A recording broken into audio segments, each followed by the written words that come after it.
Imagine your power goes out tonight, not for an hour, not until morning, but for a week. No stove, no microwave, no hot water, and your phone is dying. And on top of that, it's the middle of winter. What do you eat? How do you cook it? Do you even have a plan? Most people don't, but that's fine, until it actually happens. In 2021, a winter storm knocked out power across Texas for nearly a week, which resulted in the death of 200 people, not from the storm itself, but from the cold, from not being able to cook, heat water, or stay warm inside their own homes. Keep in mind that this happened in one of the richest states, which resides in one of the richest countries on the planet. Now imagine that same blackout, except it's not a storm.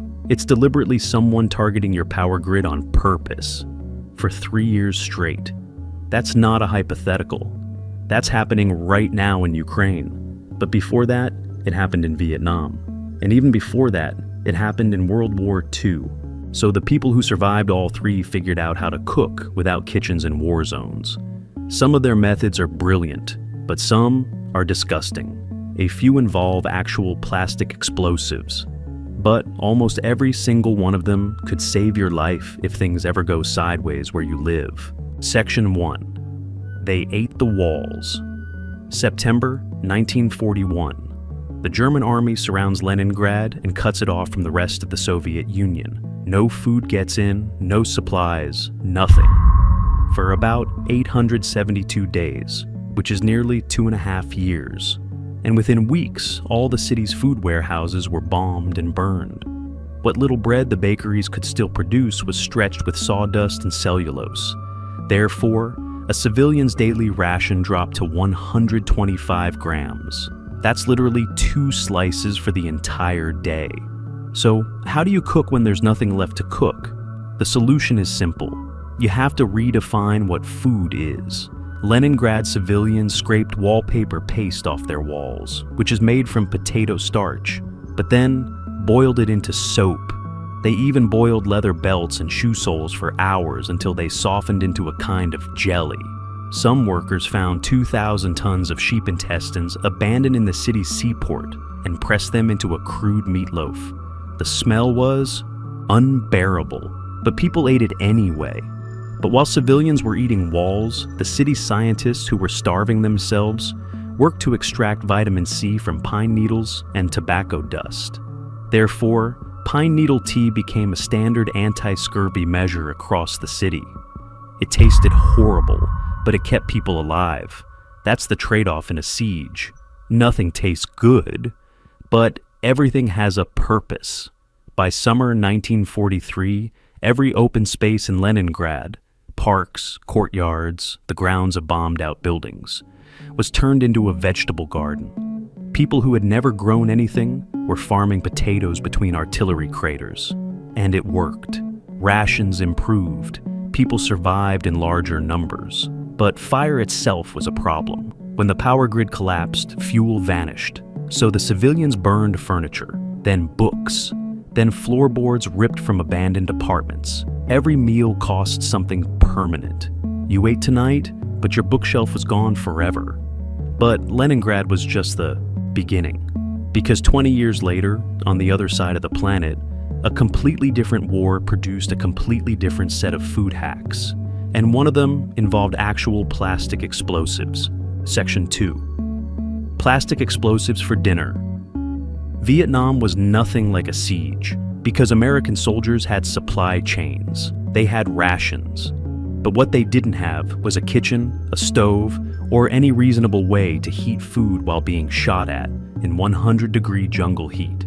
The C ration was their lifeline, as canned meals have barely updated since World War II. 5.5 pounds of cans per soldier per day, carried through jungle terrain alongside ammunition and water. Meanwhile, the enemy carried dry rice in a scarf.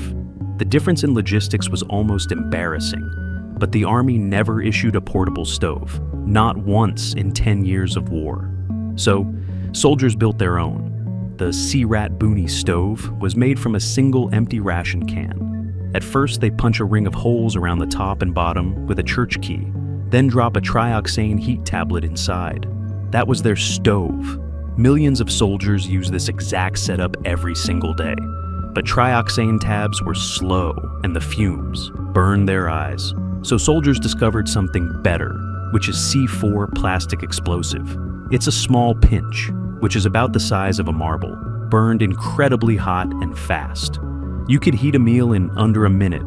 It was officially discouraged, but everybody did it anyway. The entire Vietnam-era military ran on improvised stoves powered by explosive material. Nobody teaches this in history class, but it's not as clever as the engine manifold cooks. In this method, soldiers strapped cans to the engine blocks of trucks and armored vehicles. Drive for 30 minutes, and dinner's hot when you stop. But just remember to puncture the can first for a steam vent. Forget that step, and your beef stew explodes all over the engine bay. But Vietnam soldiers at least had rations. What happens when there's no supply chain at all? When the grid goes dark and you're alone in a frozen apartment with nothing but whatever you already own? Section 3. A brick that saves lives. Since Russia's full-scale invasion in 2022, Ukrainian energy infrastructure has been a primary military target. The winter of 2025 to 2026 has been the worst yet.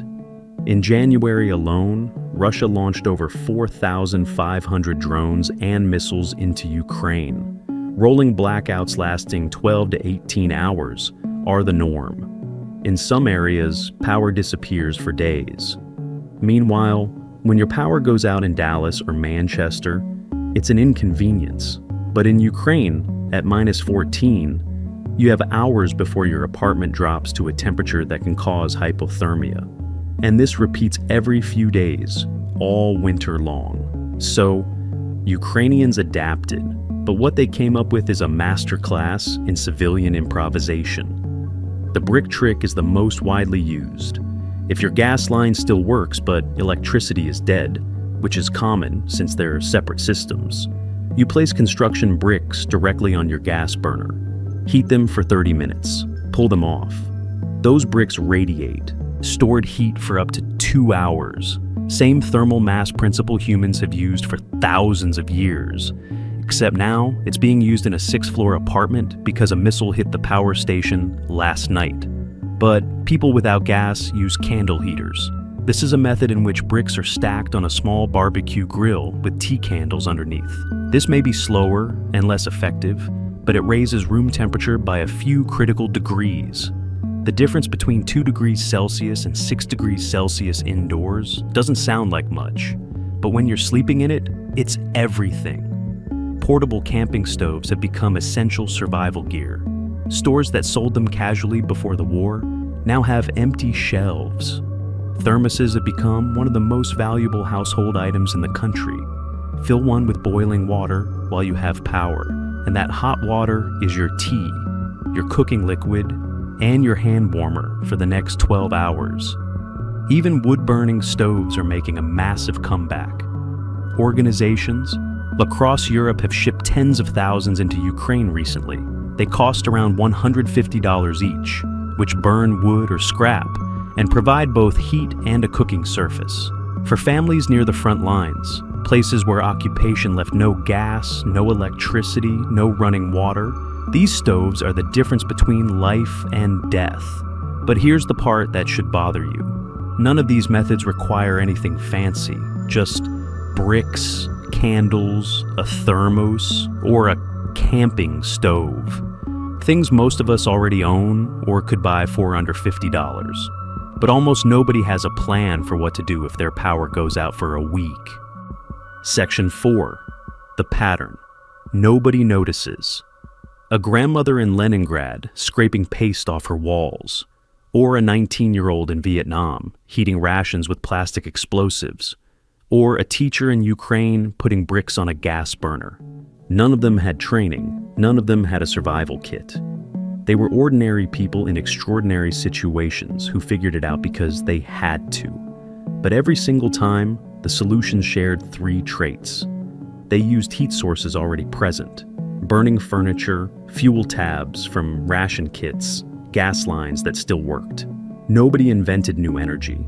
They redirected what was already there. They turned non-food into food and non-cookware into cookware. A ration can become a stove. A brick becomes a radiator. Wallpaper becomes soup.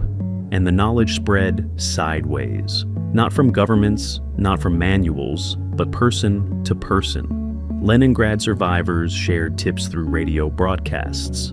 Vietnam soldiers traded tricks between platoons. Ukrainians post-heating. Hacks on threads and Telegram. The delivery method changed, but the principle didn't. Survival knowledge moves fastest when regular people share it with other regular people. That's not a history lesson. That's a pattern, and patterns repeat. 3 wars, 3 continents, 80 years apart. And the cooking methods stripped to their core are almost identical. Find heat, contain it, direct it at food or water, stay warm, share what you learn.